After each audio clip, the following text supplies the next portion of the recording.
नमस्कार दोस्तों, स्वागत है आपका YouTube चैनल स्वदेश की बात में। दोस्तों, आज मैं आपके सामने वरिष्ठ कवि उदय प्रकाश जी की कविताएं लेकर उपस्थित हुआ हूं। उदय प्रकाश वैसे तो हिंदी कथा साहित्य में बहुत ही जाना पहचाना नाम है। हिंदी कथा साहित्य के क्षेत्र में उनकी देन जो है अभूतपूर्व है।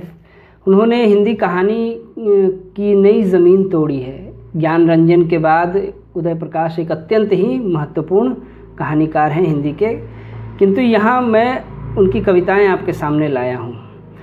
कविता की दृष्टि से भी, काव्य क्षेत्र में भी उदय प्रकाश का योगदान बहुत महत्वपूर्ण रहा है। उन्होंने कविताओं में भी कई ऐसे कविताएं और संग्रह दिए हैं जो बहुत ही महत्वपूर्ण हैं। आज मैं आपके सामने उनकी 3 कविताएं साझा कर रहा हूँ। पहली जो कविता मैं सुनाना चाहता हूँ उसका शीर्षक है मरना। छोटी कविता है, किंतु इसका जो है संवेदनात्मक दायरा काफ़ी बड़ा है। तो कविता है मरना। आदमी मरने के बाद कुछ नहीं सोचता। आदमी मरने के बाद कुछ नहीं बोलता। कुछ नहीं सोचने और कुछ नहीं बोलने पर आदमी मर जाता है। तो ये छोटी कविता है, किंतु बहुत ही बड़ा प्रभाव ये हमारे हृदय पर छोड़ती है। दूसरी कविता जो मैं आपके सामने साझा करना चाहता हूँ उसका शीर्षक है एक ठगे गए मृतक का बयान। इस कविता में किस तरह से समाज में जो फैल रहा है माहौल विकृति का, उसकी ओर यहाँ संकेत किया गया है।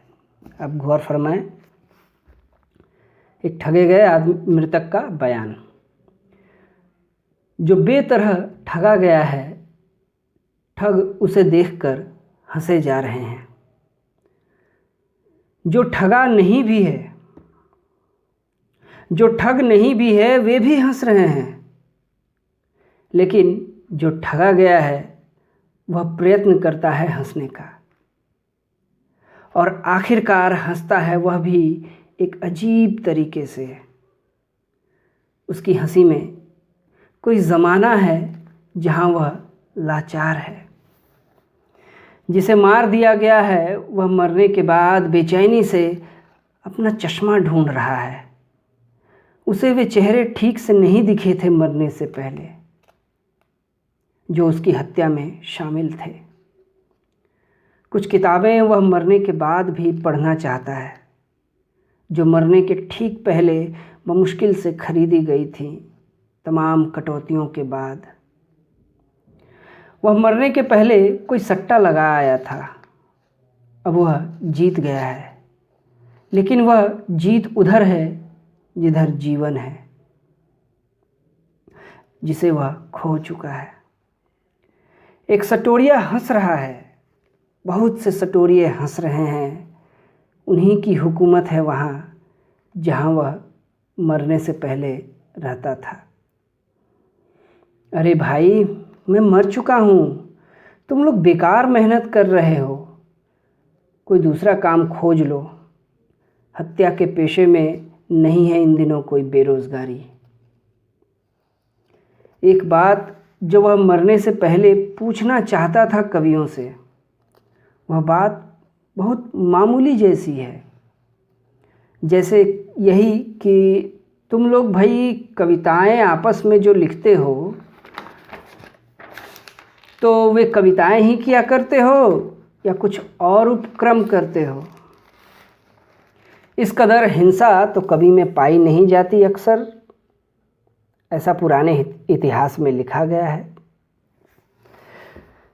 अपने मरने के पहले वह उस इतिहास को भी पढ़ आया था, जिस इतिहास को भी पिछले कुछ सालों से बड़े सलीके से नई तकनीक से मारा गया। जहाँ वह दफन है या जहाँ बिखरी है उसकी राख, वहाँ हवा चलती है तो सुनाई देती है उस हुतात्मा की बारीक धूल जैसी महीन आवाज़। वह लगातार पूछता रहता है, क्यों भाई, कोई शय अब जिंदा भी बची है ज़माने में? मैं राख हूँ, फ़कत राख मत फूको। मैं राख हूँ फ़कत राख मत फूको, आँख तुम्हारी ही जलेगी। और आज की अंतिम कविता जो मैं आपके सामने प्रस्तुत करने जा रहा हूँ उसका शीर्षक है तकरीबन 70 साल बाद। और अब तो कुछ ज़्यादा ही हो गए होंगे, आज गणतंत्र दिवस है, तो इतने सालों आज़ादी के इतने सालों बाद की स्थिति, उस स्थिति के बारे में उदय प्रकाश जी कह रहे हैं। कविता है, अब से तकरीबन 70 साल हो गए होंगे जब कहा जाता है कि गांधी जी ने अपने अनुयायियों से कहा था, सोचो अपने समाज के आखिरी आदमी के बारे में, करो जो उसके लिए तुम कर सकते हो। उसका चेहरा तुम्हारे हर कर्म में टंगा होना चाहिए, तुम्हारी आँख के सामने। अगर भविष्य की कोई सत्ता कभी यातना दे उस आखिरी आदमी को, तो तुम भी वही करना जो मैंने किया है अंग्रेज़ों के साथ। आज हम सिर्फ अनुमान ही लगा सकते हैं कि यह बात कहाँ कही गई होगी, किस प्रार्थना सभा में, या किसी राजनीतिक दल की किसी मीटिंग में, या पदयात्रा के दौरान थककर किसी जगह पर बैठते हुए, या अपने अखबार में लिखते हुए। लेकिन आज जब अभिलेखों को संरक्षित रखने की तकनीक इतनी विकसित है, हम आसानी से पा सकते हैं उसका संदर्भ, उसकी तारीख और जगह के साथ। बाद में 1948 की घटनाओं का ब्यौरा हम सबको पता है। सबसे पहले मारा गया गांधी को, और फिर शुरू हुआ लगातार मारने का सिलसिला। अभी तक चल रही है सुनियोजित गोलियां, हर पल जारी है दुर्भिसंधियां। 70 साल तक समाज के आखिरी आदमी की सारी हत्याओं का आंकड़ा कौन छुपा रहा है? कौन है जो कविता में रोक रहा है उसका वृत्तांत? समकालीन संस्कृति में कहाँ छुपा है अपराधियों का वह गिरोह? तो दोस्तों, आपने देखा किस तरह से जो है 70 साल हो गए, लेकिन वो समाज का जो आखिरी आदमी, जो एकदम सबसे ज़्यादा हाशिए पर है, सबसे ज़्यादा वंचित है, उसकी हत्याएं हो रही हैं सुनियोजित तरीके से।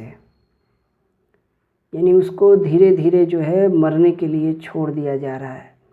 उसकी स्थिति और दयनीय होती जा रही है, और जो लोग इसमें शामिल हैं वो हमारी संस्कृति में घुल मिल गए हैं।